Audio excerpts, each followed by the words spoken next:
목과 어깨 통증에서 도수치료의 적응증, 분당 비술 목 어깨 통증 전문 정형외과. 경추염자, 교통사고 등의 강한 충격으로 목에 가해진 손상은 척수 및 신경근의 손상을 일으키는 일은 드물어 주로 경추염자를 통증의 원인으로 듭니다.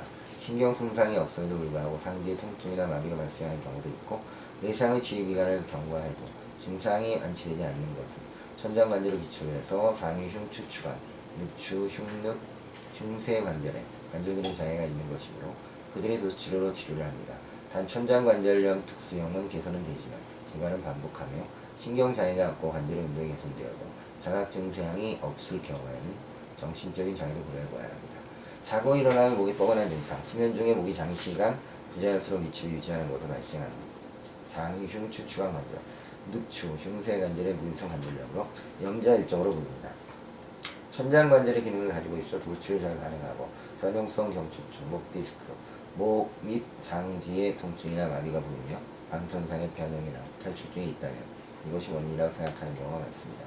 그러나 신경적 소견이나 통증의 영역, 영상 소견이 정확하게 일치하지 않는 경우가 대부분이어서 도수치료에 가능합니다. 어깨 결림, 결림 증상 근육을 포함한 연부조직 과긴장 상태로 관절 운송으로는 관절 정적 반사의 항진에 의한 것으로 할 수 있습니다. 어깨 결림의 전체 원인에는 관절 기능 장애가 가장 많고 대부분 천장관절 기능 장애와 관련이 있습니다. 어깨 결림은 일반적으로 마사지를 시행하는데 그 효과는 일시적으로 도수치료를 특히 천장관절을 치료하지 않는 한 완치되지 않습니다. 경경한 증후군, 컴퓨터 사용 등 장시간 동일한 자세로 손을 사용하는 직업군에 많고 도수치료를 이용해 이 증상을 진단 치료하면 오랜 시간 앉은 자세를 유지하는 것으로 발생하는 천장관절 기능 장애가 반드시 근본에 있습니다.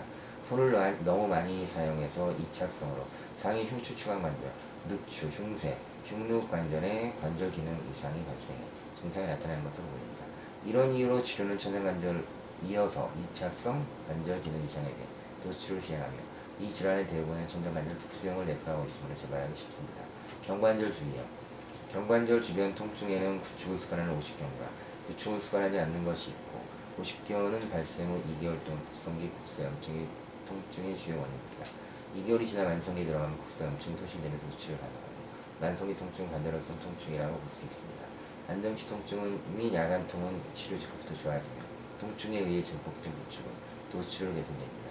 그러나 도수치료를 시행해도 개선되지 않는 진성 구축이 있으면 제한 이상으로 움직였을 때 통증을 출현하며 통증을 보이지 않는 범위 내에서 움직임을 계속해줍니다. 관절 운동 범위는 대개 1년 이내 정상화됩니다. 회전근개 손상, 만성기 통증은 손상의 정도와 상관없이 경관절 이외의 천장관절을 중심으로 한 도수치에 가능하며 따라서 만성기 통증, 관절염성 통증이라고 볼 수 있습니다. 스포츠로 인한 어깨 통증, 스포츠에서의 통증 거의 대부분 천장관절염을 기반으로 하며 어깨 통증의 요통이나 어깨 통증 등의 통증을 합병하거나 기억력을 가지는 경우가 많습니다. 중고등학생들의 경우 운동을 계속해도 3개월 이내에 치료가 되는데 통증이 남아있는 경우 운동을 중지하지 않고 치료되지 않습니다. 감사합니다.